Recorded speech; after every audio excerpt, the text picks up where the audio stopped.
Russia threatens NATO member Lithuania. EU concerns the risk of retaliation. EU seeks to release Ukrainian grain stock. A disruptive UK rail strike is looming. Japan's same-sex marriage ban is not unconstitutional.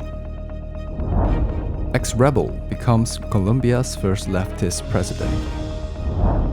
Media accuses the riot in India could be a conspiracy. Civil worker to become the Miss Ukraine universe.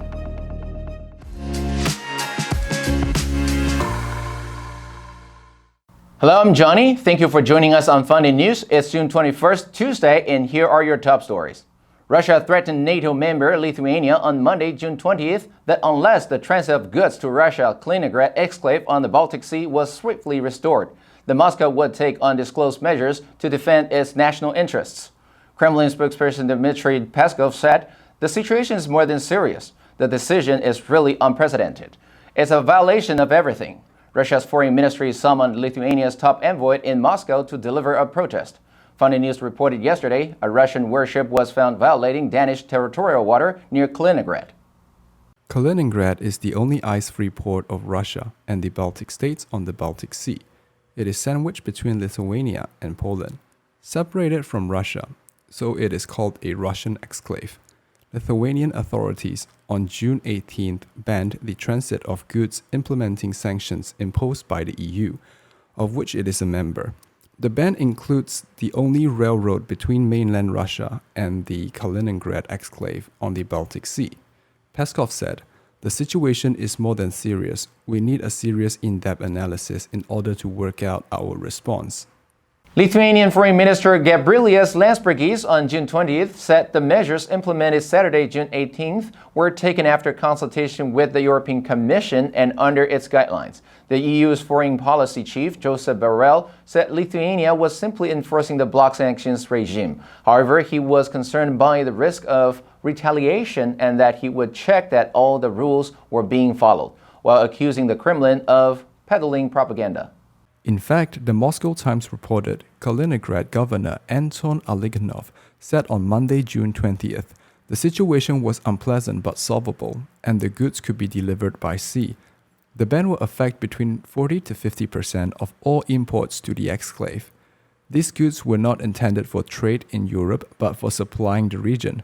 The heavily militarized exclave of Kaliningrad does not share a land border with Russia, but the region on the shore of the Baltic Sea is the base of Russia's Baltic Fleet, and Moscow says it has deployed nuclear-capable Iskander missiles there. European Union foreign ministers will discuss ways to free millions of tons of grain stuck in Ukraine due to Russia's Black Sea port blockade at a meeting in Luxembourg on Monday, June 20th. Media reported more than 20 million tons of grain have been trapped in Ukrainian silos since Russia invaded the country and blocked its ports. It is unclear if the EU would get involved in militarily securing such a deal. An EU official said whether there will be a need in the future for escorting these commercial ships, that's a question mark. Media reported the European Commission launched a rescue mission in May to help Ukraine shift foodstuffs by road and rail. The EU plan, dubbed Solidarity Lanes, centers on sourcing vehicles from the private sector, building extra grain storage inside EU and urging border countries like Poland and Romania to relax frontier checks. But since land roads could never make up for grain ships, Brussels and Kyiv are staring at the brutal reality that there is simply no way to export Ukraine's massive harvests out to the world without opening a maritime corridor through the Black Sea. Up to 40,000 staff at 13 train operating companies and track manager network rail are due to walk out for 3 days this week on Tuesday, Thursday, and Saturday in a dispute over pay and job security. The protest will be Britain's biggest train strike since 1989. The strike is expected to shut down the rail network across the UK, with London underground subway services also hit by a walkout on Tuesday. Around 250,000 people will be unable to work on June 21st, the first day of action. Media reported unions say the government has not given the train companies enough flexibility to offer a substantial pay increase to offset their soaring living cost. But the UK Treasury Minister Simon Clarke said this is a matter between the employers and the trade unions. He said workers should get a sensible pay increase, but that too big a raise would spark a wage price spiral, driving inflation even higher. Rail, Maritime and Transport Union General Secretary Mike Lynch said he expected other sectors to strike later this year.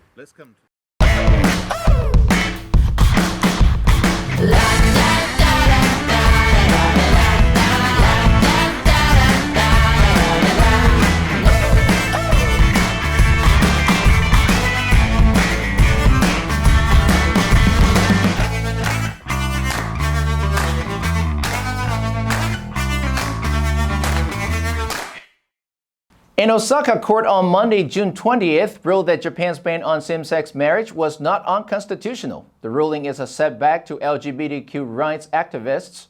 Japan's constitution defines marriage as being based on the mutual consent of both sexes. Under the current rules in Japan, same-sex couples are not allowed to legally marry, can inherit their partner's assets, such as the houses they may have shared, and also have no parental rights over their partner's children. Reuters reported Japanese law is considered relatively liberal in some areas by Asian standards, but across the continent, only Taiwan has legalized same-sex marriage so far. Though partnership certificates issued by some individual municipalities in Japan help same-sex couples to rent a place together and have hospital visitation rights, they don't give them the full legal rights enjoyed by heterosexual couples. Last week, the Tokyo prefectural government passed a bill to recognize same-sex partnership agreements. Former Colombia rebel guerrilla fighter Gustavo Petro narrowly won a runoff election over a political outsider millionaire Rodolfo Hernandez Sunday, June 19th, leading Colombia to the prospect of a radical change in economic and political direction. The 62-year-old presidential-elect assumed office on August 7th along with his running mate, Frantra Marquez, a 40-year-old environmentalist activist who will become the country's first Afro-Colombian vice president. Petro said, "Real change is coming. This is not Colombia." Bloomberg reported Gustavo Petro is mistrusted by many investors, especially since his plan to gradually phase out oil and coal would deprive the nation of about half of its export revenue. On top of reforming the pension and healthcare systems, Petro also wants to protect local farmers and industry using import tariffs and renegotiate trade agreements. But it is unclear how much of his agenda he'll be able to implement, given that he and his allies lack a majority in Congress. Since the government of India launched the Agnipath scheme for recruitment in the Indian Armed Forces, several states across India are facing violent protests against the scheme. Trains, buses, and railway stations have been attacked and burned by the so-called army job aspirants at various places. However, India Media of India accused on June 19th that evidence have emerged that opposition parties and people with vested interests are spreading misinformation and provoking youth to agitate against the scheme. Opindia said, there is evidence pointing towards a possible conspiracy behind the violence in several states over Agnipath recruitment scheme. On June 18th, UP police arrested an SUI leader and SP leader for provoking youth against the scheme. Also, WhatsApp leaks revealed the possibility of a conspiracy to create unrest in the countries in the backdrop of the violence. The entrance of professional protesters like Yojendra Yadav and Rakesh Tiket in the matter is another sign of well-planned protests.